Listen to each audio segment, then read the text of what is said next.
Good afternoon, Yusek. Yusek, gusto ko muna pupuntahan yung naging testimonya ni Gina Acosta, yung former Special Dispersing Officer ni Vice President Sara Duterte.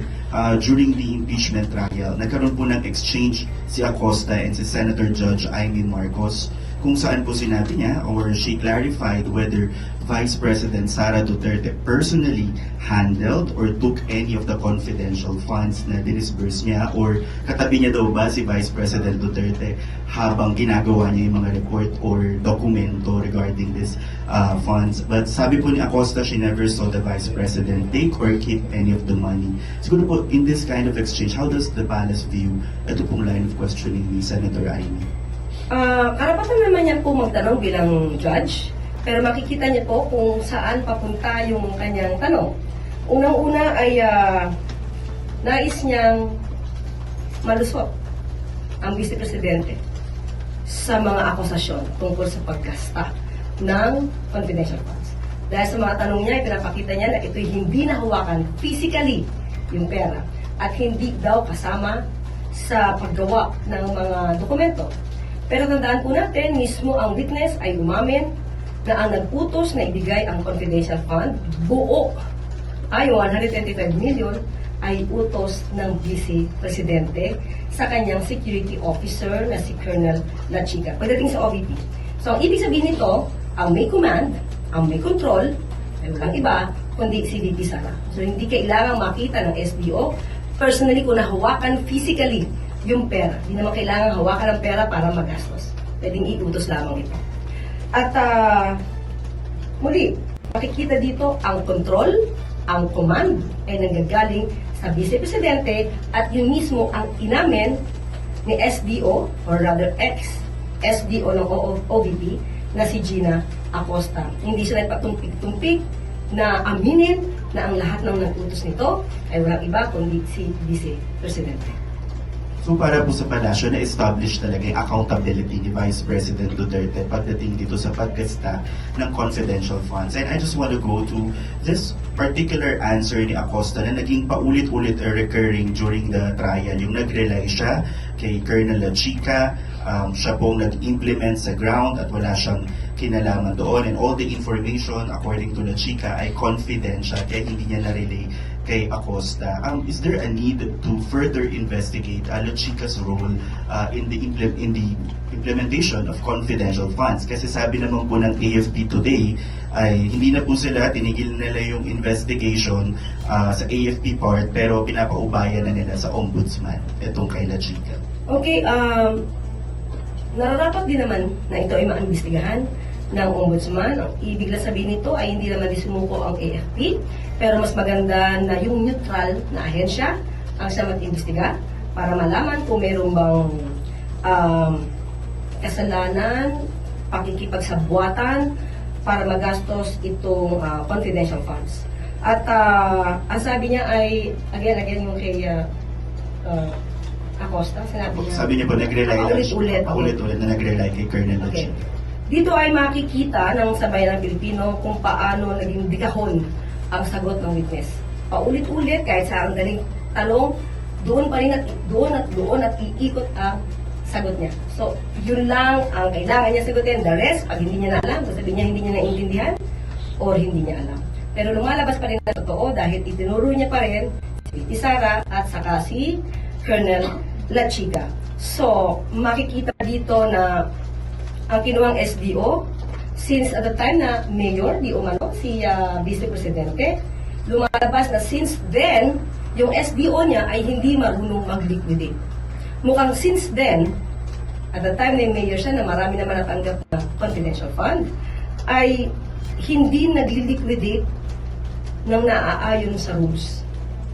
So, yun yung nakita nating pattern, yun yung isa sa mga na-reveal dito. So, paano magkakaroon ng magandang liderato kung ang mga pondong ito sa ganito pa lang na halaga ay mahihirapan na silang i-account. Tandaan natin, this is a public funds and this confidential fund is part of public funds. So, kapag hindi ito na i-account ng mabuti, at hindi naman ito sa ngayon na papasinungalingan ng Vice Presidente na siya talaga ang nakakuha ng pera upang gamitin sa kanyang pagpoprotekta, pansariling pagpoprotekta, at siya ang nakapirma sa liquidation report. So kapag hindi na si ayos mabuti at nawawala ang mga dokumento, ang ibig sabihin niya may prima facie evidence na ito ay nagamit ng personal. Good afternoon, Yusek. Yusek, gusto ko muna pupuntahan yung naging testimonya ni Gina Acosta, yung former Special Disbursing Officer ni Vice President Sara Duterte. During the impeachment trial, nagkaroon po ng exchange si Acosta and si Senator Judge Amy Marcos kung saan po sinabi niya or she clarified whether Vice President Sara Duterte personally handled or took any of the confidential funds na dinisburse niya or katabi niya daw ba si Vice President Duterte habang ginagawa niya yung mga report or dokumento regarding this funds. But sabi po ni Acosta, she never saw the Vice President take or keep any of the money. Siguro po, in this kind of exchange, how does the palace view ito pong line of questioning ni Senator Amy? Karapatan naman yan po magtanong bilang judge, pero makikita niyo po kung saan papunta yung kanyang tanong. Unang-una ay nais niyang malusot ang Vice Presidente sa mga akusasyon tungkol sa paggasta ng confidential funds. Dahil sa mga tanong niya, pinapakita niya na ito'y hindi nahawakan physically yung pera at hindi daw kasama sa paggawa ng mga dokumento. Pero tandaan po natin, mismo ang witness ay umamin na ang nag-utos na ibigay ang confidential fund, buo ay 125 million ay utos ng Vice Presidente sa kanyang security officer na si Colonel Lachica pagdating sa OVP. So ang ibig sabihin nito, ang may command, ang may control, ay walang iba kundi si VP Sara. So hindi kailangan makita ng SDO personally kung nahawakan physically yung pera. Hindi naman kailangan hawakan ng pera para magastos. Pwedeng iutos lamang ito. At muli, makikita dito ang control, ang command ay nanggagaling sa Vice Presidente at yun mismo ang inamin ni SDO or rather ex-SDO ng OVP na si Gina Acosta. Hindi siya nagpatumpik-tumpik na aminin na ang lahat ng nag-utos nito ay walang iba kundi si Vice Presidente. So para po sa palasyo, na-establish talaga yung accountability ni Vice President Duterte pagdating dito sa paggasta ng confidential funds. And I just want to go to this particular answer ni Acosta na naging paulit-ulit recurring during the trial. Yung nag-rely siya kay Colonel Lachica, siya pong nag-implement sa ground at wala siyang kinalaman doon. And all the information, according to Lachica, ay confidential kaya hindi niya na-relay kay Acosta. Is there a need to further investigate Lachica's role in the implementation of confidential funds? Kasi sabi naman po ng AFP today ay hindi na po sila, tinigil nila yung investigation sa AFP part pero pinapaubayan na nila sa ombudsman itong kay Lachica. Okay, nararapat din naman na ito ay maimbestigahan ng ombudsman. Ang ibig lang sabihin nito ay hindi naman sumuko ang AFP, pero mas maganda na yung neutral na ahensya ang siya mag-imbestiga para malaman kung mayroong bang kasalanan, pakikipagsabwatan para magastos itong confidential funds. At ang sabi niya ay, again yung kay Acosta, sabi niya po, nag-rely paulit-ulit na nag-rely kay Colonel Okay. Lachica. Dito ay makikita ng sabayan ng Pilipino kung paano naging dikahon ang sagot ng witness. Paulit-ulit, kahit sa ang daling talong, doon pa rin at doon at iikot ang sagot niya. So, yun lang ang kailangan niya sagutin. The rest, pag hindi niya na alam, sabihin niya hindi niya naiintindihan or hindi niya alam. Pero lumalabas pa rin na totoo dahil itinuro niya pa rin si Sara at saka si Colonel Lachica.